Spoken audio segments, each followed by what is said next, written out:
പ്രിയ സഹോദരി സഹോദരന്മാരെ, സഹപ്രവർത്തകരെ, അസ്സലാമു അലൈക്കും.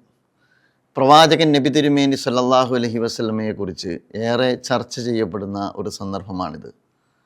പ്രവാചകൻ റസൂലുള്ളാഹി സല്ലല്ലാഹു അലൈഹി വസല്ലമയോടുള്ള സ്നേഹം വിശ്വാസത്തിൻ്റെ ഭാഗമാണ്.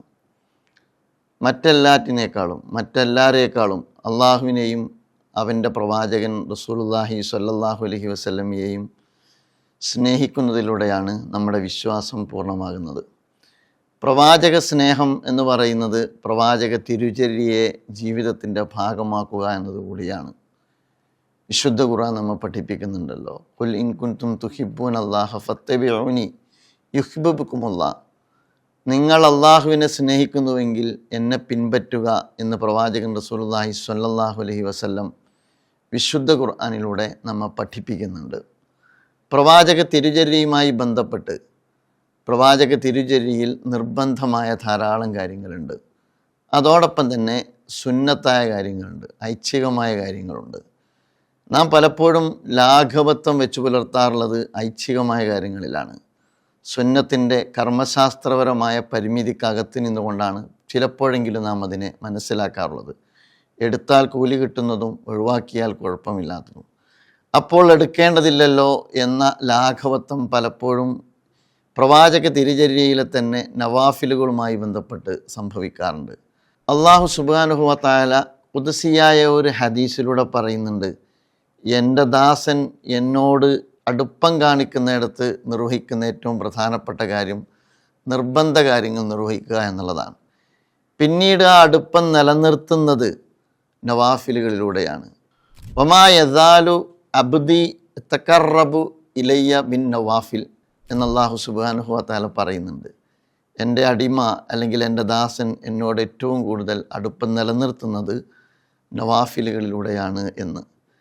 അങ്ങനെയെങ്കിൽ പിന്നീട് അവൻ കാണുന്ന കണ്ണ് എൻ്റേതാണ്, അവൻ കേൾക്കുന്ന കാത് എൻ്റേതാണ്, അവൻ നടക്കുന്ന പാദങ്ങൾ എൻ്റേതാണ്, അവൻ പ്രവൃത്തി ചെയ്യുന്ന അവൻ്റെ കരങ്ങൾ എൻ്റേതാണ്.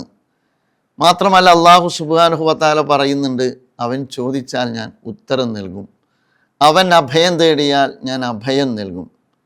ഇതിനർത്ഥം അള്ളാഹുവിൻ്റെ കാവലും കരുതലും നമ്മുടെ ജീവിതത്തിൽ നവാഫിലുകളിലൂടെ ഫർദിനോടൊപ്പം ഉണ്ടായിത്തീരും എന്നുള്ളത് തന്നെയാണ്. നമ്മുടെ ആരാധനാകർമ്മങ്ങൾ നാം ശ്രദ്ധിച്ചു നോക്കൂ. നമസ്കാരം നാം നിർവഹിക്കുന്നു, പോരാ, നമ്മൾ നമസ്കാരം ജമാഅത്തായി നിർവഹിക്കണം.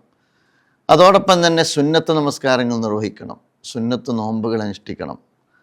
അതോടൊപ്പം തന്നെ ദുആകൾ നിർവഹിക്കണം, ദിക്റുകളും പ്രാർത്ഥനകളും നമ്മുടെ ജീവിതത്തിൻ്റെ ഭാഗമായി ഉണ്ടായിത്തീരണം. വിശുദ്ധ ഖുർആൻ പാരായണം ചെയ്യണം. ഇതെല്ലാം പ്രവാചക തിരുചര്യയുടെ ഭാഗമായി നമ്മുടെ ജീവിതത്തിൻ്റെ ഭാഗമാകേണ്ടുന്ന കാര്യമാണ്. നമ്മുടെ നടത്തത്തിൽ, നമ്മുടെ ഇരുത്തത്തിൽ, നമ്മുടെ സംസാരത്തിൽ, നമ്മുടെ സമീപനത്തിൽ നാം ആളുകളെ കാണുമ്പോൾ അവർക്ക് മുഖം കൊടുക്കണം, അവരോട് അഭിവാദ്യം ചെയ്യണം, അവരോട് സലാം ചൊല്ലണം. അതോടൊപ്പം തന്നെ അവർക്ക് പുഞ്ചിരി സമ്മാനിക്കണം. പുഞ്ചിരി സ്വതക്കയാണ് എന്ന് പ്രവാചക തിരുമേനി സല്ലല്ലാഹു അലൈഹി വസല്ലം നമ്മൾ പഠിപ്പിക്കുന്നുണ്ട്. നാം പള്ളിയിലേക്ക് പ്രവേശിക്കുമ്പോൾ നാം പ്രാർത്ഥന നിർവഹിക്കേണ്ടതുണ്ട്. പള്ളിയിൽ നിന്നിറങ്ങുമ്പോൾ പ്രാർത്ഥന നിർവഹിക്കാനുണ്ട്. നാം ഭക്ഷണം കഴിക്കുമ്പോൾ ബിസ്മി ചൊല്ലി നാം ഭക്ഷണം കഴിക്കുന്നുണ്ട്. ഹംദോടുകൂടി നാം ഭക്ഷണം കഴിക്കുന്നത് അവസാനിപ്പിക്കുന്നുണ്ട്. അതിൻ്റെ അദബുകൾ, അതിൻ്റെ ചര്യ പ്രവാചകൻ സല്ലല്ലാഹു അലൈഹി വസല്ലം ഭംഗിയായി നമുക്ക് പഠിപ്പിച്ചു തരുന്നുണ്ട്. എന്തിനധികം പ്രാഥമിക കാര്യങ്ങൾ നിർവഹിക്കുന്നിടത്ത്, കയറുന്നിടത്ത്, ഇറങ്ങുന്നിടത്ത്, നാം വീട്ടിലേക്ക് കയറി ചെല്ലുന്ന സന്ദർഭത്തിൽ, വീട്ടിൽ നിന്നിറങ്ങുന്ന സന്ദർഭത്തിൽ നമ്മുടെ ജീവിതത്തിൻ്റെ സൂക്ഷ്മമായ തലങ്ങളെ അള്ളാഹുമായി ബന്ധപ്പെടുത്തിക്കൊണ്ടുള്ള പ്രാർത്ഥന കൊണ്ട്, ദിക്റ് കൊണ്ട് അള്ളാഹു സുബ്ഹാനഹു വ തആല പ്രവാചകനിലൂടെ ഏറ്റവും സൗന്ദര്യമുള്ളതാക്കി തീർക്കുന്നുണ്ട്. അപ്പോൾ നിർബന്ധ കാര്യം പോലെ തന്നെ പ്രവാചകൻ്റെ തിരുചര്യയിൽ നവാഫിലുകൾ എന്ന് പറയുന്നത് യഥാർത്ഥത്തിൽ എടുത്താൽ കൂലി കിട്ടുന്ന, ഒഴിവാക്കിയാൽ കുഴപ്പമില്ലാത്ത ഒന്നല്ല. ഇസ്ലാമിനെ പൂർണ്ണമാക്കുന്നത് പ്രവാചക തിരുചര്യയിലെ നിർബന്ധ കർമ്മങ്ങളും നവാഫിലുകളും ചേർന്നുകൊണ്ടാണ്.